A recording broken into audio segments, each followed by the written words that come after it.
Chapter 11. Tia flipped on the television to pass the time before Brody's return. Her heart still thudded faster than normal in her chest. When they had returned to her room, Brody and Jordan had gone in search of the nurse she had seen yesterday. Jordan had left strict instructions with the security guard outside that no one was allowed in her room except Sophie. But that thought didn't make her feel much safer. What if the security guard fell asleep, or was overpowered, or went to the bathroom, for goodness sake? She wished Brody had stayed with her. It wasn't even evening yet, but the day had been more eventful than most, more eventful than she thought her life back home ever was. In fact, though she still didn't remember everything, when she thought of her life back home, she only felt loneliness. Did she really want to go back to that? Reflecting on your poor choices, Tia's eyes flicked to the doorway and she sucked in her breath. A man she did not recognize stood in the doorway, dressed in an orderly uniform. Except for the ice flowing out of his gaze and the hard lines of his face, he might have been any orderly in the hospital, but she knew he was not. Fear raced through her. "How did you get in here?" she asked as she inched her finger toward the call button. "I wouldn't do that if I were you." He let go of the door and lunged toward her with a vicious scowl. The door shut behind him, and the movement caused Tia to jump, and her hand slipped away from the call button. "You want to know how I got past your security guard?" Tia nodded, fear constricting her voice. He flashed a cold, predatory smile. "I just gave him a little something to help him sleep. The same thing I'm going to do to you. See, Rico's wife came in guns blazing, the idiot. But I'm smarter than that. I think things through. I gather all the information. And I don't make mistakes." "Who are you, and why are you doing this?" Tia asked, hoping to stall him. "I didn't hear the conversation, and wouldn't have remembered it if I had, and I never saw your face, until now. You could have just let it go. Let me go." He shook his head as his lips pulled into a chilling smile. "Who I am is unimportant. At least to you. But you? You're a loose end. I don't like loose ends." He pulled a syringe from his pocket. "Do you know what this is?" "No, but I bet you're going to tell me." Tia's eyes darted to the door, hoping for someone, anyone, to walk in. Brody had no reason to return so soon, but maybe Valerie? As much as she didn't like the nurse, she would welcome her presence right now. "It's insulin." He took another step toward her. "Do you know what happens when you get injected with insulin too quickly, and you're not diabetic?" "I'm sure nothing good." Tia's heart pounded in her chest. Should she scream? Would anyone hear her through the closed door? Maybe she could try for the button again, but she wasn't sure this man didn't have another weapon. Would he just pull out a gun and shoot her if she tried? "First, it will make you groggy and confused before you pass out completely. The damage to your organs will be done before they even know what happened. And the best part is that insulin is already in the body, so nobody will think twice if they find it. They'll probably assume you had a delayed traumatic reaction to today's events." Panic squeezed on her heart, but she forced herself to keep him talking. "Did you have something to do with the code silver?" Something akin to pride filled his face. "I may have helped a patient secure a scalpel, and then prodded them in the right direction. It would have been the perfect time to silence you, especially since your security guard was tasked to help. But I wasn't counting on your doctor being in the room." Anger replaced the pride for a moment and transformed his face into an expression of rage. "I thought you didn't make mistakes." What was wrong with her? Why was she goading him on? Did she really think she was buying enough time for someone to come to her rescue?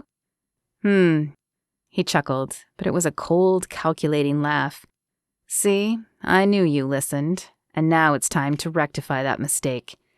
As he lunged toward her, Tia did the only thing she could. She opened her mouth and screamed. As the dark-haired nurse caught sight of them, she ran. Jordan bolted after her, turning his head just long enough to order Brody back to Tia's room. Then he disappeared around the corner as well. Brody hurried back to the ICU floor. He had just reached the center desk when he heard the noise. He wasn't sure it was a scream, but the sound of it sent the hairs on the back of his neck standing at attention. He glanced around at the few nurses who were in the ICU with him. What was that? Then his eyes darted to Tia's room. Her door was shut, which was unusual, and the security guard was slumped in the chair outside. "Call security," he hollered as he raced across the floor to her room. He checked the pulse of the security guard first, weak but still there. He didn't know for how long. "Someone get this man some help," he ordered, and then, without a second thought to his own safety, he burst through the door in time to see an orderly inject something into her IV. "What are you doing?"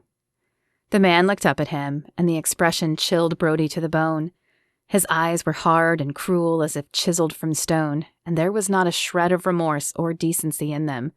"You don't work here. Get away from her." Brody glanced to Tia, whose eyes were beginning to close. What had he injected her with? He had to find out soon, or he might not be able to counter it. "Gladly," the man said. "My job here is done anyway." He began to skirt around the bed, but Brody had no intentions of letting him out of the room. For every step he made, Brody countered. "Out of my way," the man snarled. Brody had taken some self-defense classes in college, and he had done some kickboxing. But fighting someone was an experience he had never had before. "I don't think so. The police are on their way. I think you'll be staying here until they arrive." He stepped into the fighter's stance his muscle remembered, left foot forward, hands at the ready by his chin. The man chuckled. "You want to fight me? If that's what it takes to see you arrested, I will. You're no match for me." He reached into his pocket and pulled out a knife.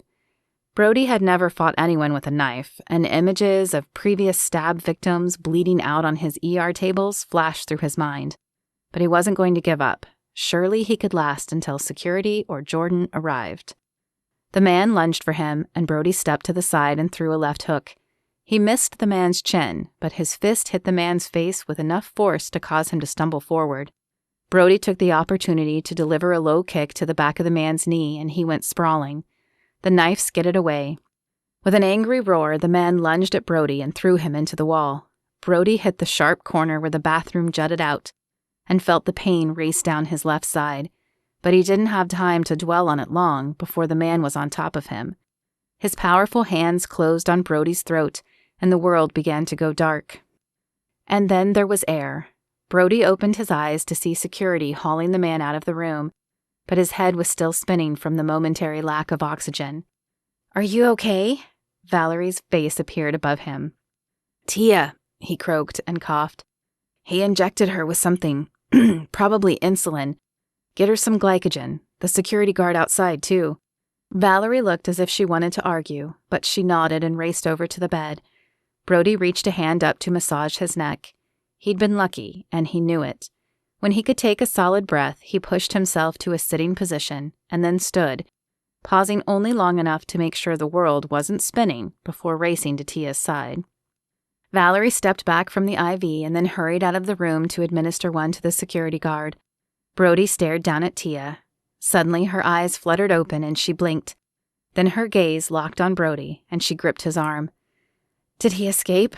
Fear threaded Tia's voice, and her eyes shifted to the doorway. "No, security got him. But not before he got Dr. Cavanaugh," Valerie said pointedly as she re-entered the room.